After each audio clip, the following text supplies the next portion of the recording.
Okay, here we are going to consider three cases, and each case is going to have two parts. One where light is not variable and where light is variable. By light I mean light velocity. The three cases will be when the object traverses the path A to B at a velocity less than c, second one at c, and third one more than c being the velocity of light. So these spheres you are seeing over here are actually light sphere. So now see, over here at a body starts at speed 0.9 c and traverses this path AB, so that AB becomes 0.9 ct, c being the time taken by it to complete this journey. So at A it sparked out a large sphere, and anything that will encounter this light sphere will be able to see it at A, and similarly if it encountered this sphere it will be able to see D, and similarly B. So light sphere expands at the rate of c, so that this distance is actually ct. Okay, so object starts from A, comes to B at 0.9 c and makes light sphere like this, first over here, then here, so that you will find that these light spheres are closely packed towards one side and are farther apart on the other. This results in Doppler effect. Okay, let's consider this case when light speed is taken as being variable. Okay, this is totally imaginary because it is not observed and neither can be proved in the real world. Over here the object actually travels at 0.8 c.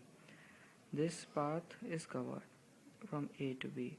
The light sphere it sparked off at A has grown big at the rate of c, so that this radius is ct, but due to velocity of the source of this light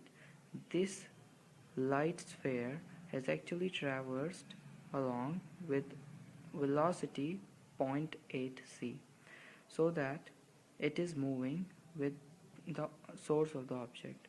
And when the object stops, okay, one more thing, these smaller spheres are actually the spheres of D and E, so that they have come over here. They are shown at B because as the object moved, it came from A to B at velocity 0.8 c. These spheres have also traveled from A to B at 0.8 c, so that they appear to be as if the light spheres of B, which they are not. Okay, it's a bit confusing, but still it's the way it is.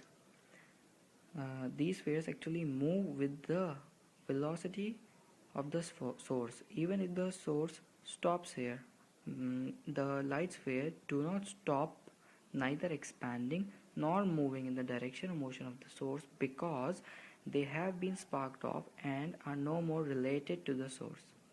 Okay, so let's see what will happen after some time. Actually, this is the light sphere of D. With time, its center moves with the velocity 0.8 c and it expands. These are not different spheres. It is same sphere at different time intervals. Okay, it was when the object stopped. When the object has stopped after some time, the center of this sphere has reached this point and it has grown this big. Similarly, now when the center is shifted over here, it has grown this big. Okay, so that over here also you will so that these are the light spheres. These are not different spheres of light, so that you will see that over here Doppler effect can be seen, but no, because this is the same sphere and this is another sphere after some time, and this is the image of the same one after some time. Okay, like in the bigger one I've shown the inner circle also. This is another light sphere which is made dash. It also travels, so that you can see these concentric circles of all the images when the object was between A and B move along with 0.8 c, but they remain with at rest with respect to each other, so that this sphere, though they expand, but they remain concentric, where the center is moving at a velocity of the source.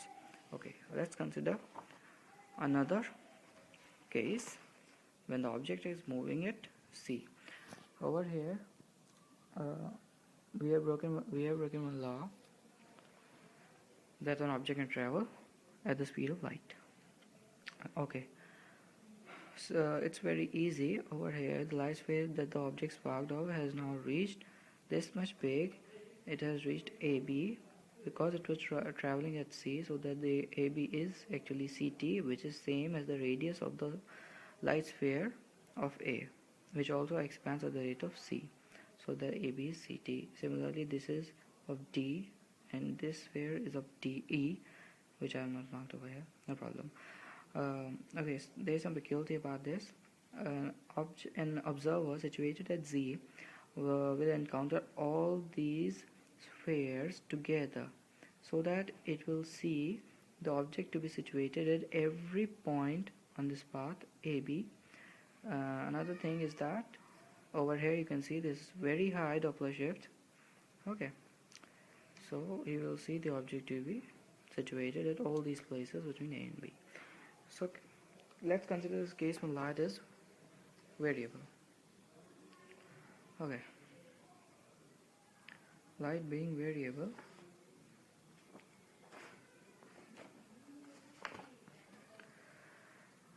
okay, as the body moves at speed c, it goes from A to B. Sorry, it is this one. As it moves from A to B, sparks off the light spheres which also move at c, so that the light sphere of A, when the object has come from A to B at velocity c, the light sphere sparked at A has expanded at the rate of c, but also the center of that light sphere has moved with the velocity c, which is the velocity of the source.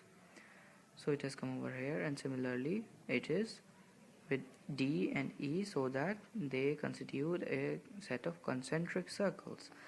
And next, let's consider one sphere of M at different times. So let's consider this is the sphere of D. Okay, this is the sphere of D.